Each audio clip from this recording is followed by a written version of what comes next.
Assalamualaikum warahmatullahi wabarakatuh. Perkenalkan, nama saya Ferendi Marudin, mahasiswa Teknik Mesin Universitas Mercubuana. Pada kesempatan kali ini saya akan mempresentasikan sebuah jurnal untuk kebutuhan tugas besar 1 mata kuliah kimia bahan. Jurnal tersebut berjudul Chemical Modification of Nanocrystalline Cellulose for Manufacturing of Osteoconductive Composite Material. Mungkin pada pembahasan kali ini tidak akan terlalu mendetail karena batas waktu yang ditentukan yaitu sekitar kurang lebih selama 5 menit saja. Jadi mungkin ada banyak part-part atau banyak bahan yang tidak bisa dibahas di sini. Yang pertama, di sini terbagi menjadi 4 bab, yaitu yang pertama pendahuluan, kemudian material dan metode, yang ketiga hasil dan diskusi, dan yang terakhir adalah kesimpulan. Kita lanjut ke yang pertama, pendahuluan. Selulosa. Selulosa adalah salah satu polimer terbarukan utama yang sifatnya sangat menarik di banyak bidang, termasuk aplikasi biomedis. Modifikasi nanokristalin selulosa atau NKC membuka kemungkinan untuk menciptakan nanomaterial dengan sifat yang menarik serta menghubungkannya dengan polimer biomedis lainnya.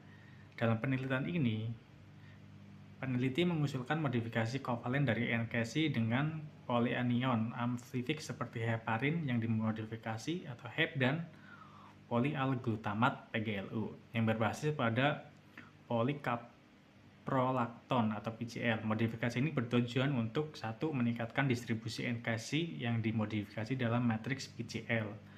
Dan yang kedua, memberikan sifat osteokonduktif pada material komposit. Penelitian ini mengubah selulosa menjadi bahan yang lebih kuat dan berguna untuk bidang medis. Dengan menambahkan bahan kimia tertentu, selulosa dibuat lebih cocok untuk digunakan dalam membuat implan atau bahan lain yang bersentuhan dengan tulang. Hasilnya menunjukkan bahwa bahan baru ini bisa membantu pertumbuhan tulang dan memiliki sifat yang lebih baik dibandingkan bahan yang sudah ada. Kemudian di bab 2, material dan metode. 2.1 bahan kimia dan suplemen. Yang pertama adalah NCC, BGP Ultra, heparin sodium salt, entat carbonyl, etanyl dimen, EDA POC, EBOCL lisin, LIS POC, etil dimethylaminopropil, karbodimilet, dan yang lain sebagainya. Di sini bahan-bahan kimia sangat banyak, jadi saya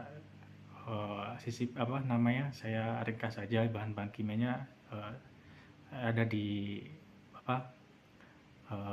teks 2.1 situ. Nah, di sini sebenarnya ada banyak metode dan material yang modifikasi, tapi karena terbatasan waktu jadi saya nggak bisa menjelaskan lebih detail. Nanti jurnalnya akan saya upload di media yang sudah disediakan. Terus masih dari material dan metode, 2.2-nya itu fungsionalis dari heparin, kemudian fungsionalisasi dari hydrophobicate polyglutamic acid, kemudian dimodifikasi dari NCC dengan fungsionalisasi heparin, terus modifikasi dari NCC dengan hydrophobicate polyglutamic acid, kemudian modifikasi dari NCC dengan lisin fungsionalisasi polyglutamic acid, kemudian characterization of fungsionalisasi NCC, kemudian fabrikasi komposit film dan characterization of composite, kemudian in vitro biological evaluation, dan menggunakan metode statistik di Excel juga. Yang ketiga adalah hasil dan pembahasan. Sebenarnya hasil dan pembahasan ini panjang sekali ketika dilihat di jurnalnya, tapi terkait lagi keterbatasan waktu, jadi harus saya ringkas saja, yaitu modifikasi kimia dan karakteristik HCC heparin dan turunan asam polyglutamat dipilih sebagai polyanion bioaktif untuk modifikasi kimia NCC dan persiapan lebih lanjut biokomposit yang cocok untuk regenerasi tulang. Pemilihan polyanion dimotivasi oleh kebutuhan untuk memberikan sifat osteokonduktif pada komposit PCl atau NCC. Namun baik HEP maupun PGLU dalam bentuk aslinya adalah polimer hidrofilik yang hampir tidak dapat meningkatkan distribusi NCC hidrofilik dalam matriks PCl hidrofobik. Mengingat hal ini, turunan hidrofobik dan HEP dari PGLU sintetis secara awal dan dimodifikasi lebih lanjut dengan penghubungan pembawa amina. Skema fungsionalisasi polyanion disajikan pada tabel 1. Polyanion amfilik yang sintetis dikarakterisasi untuk komposisinya menggunakan spektroskopi 1H NMR gambar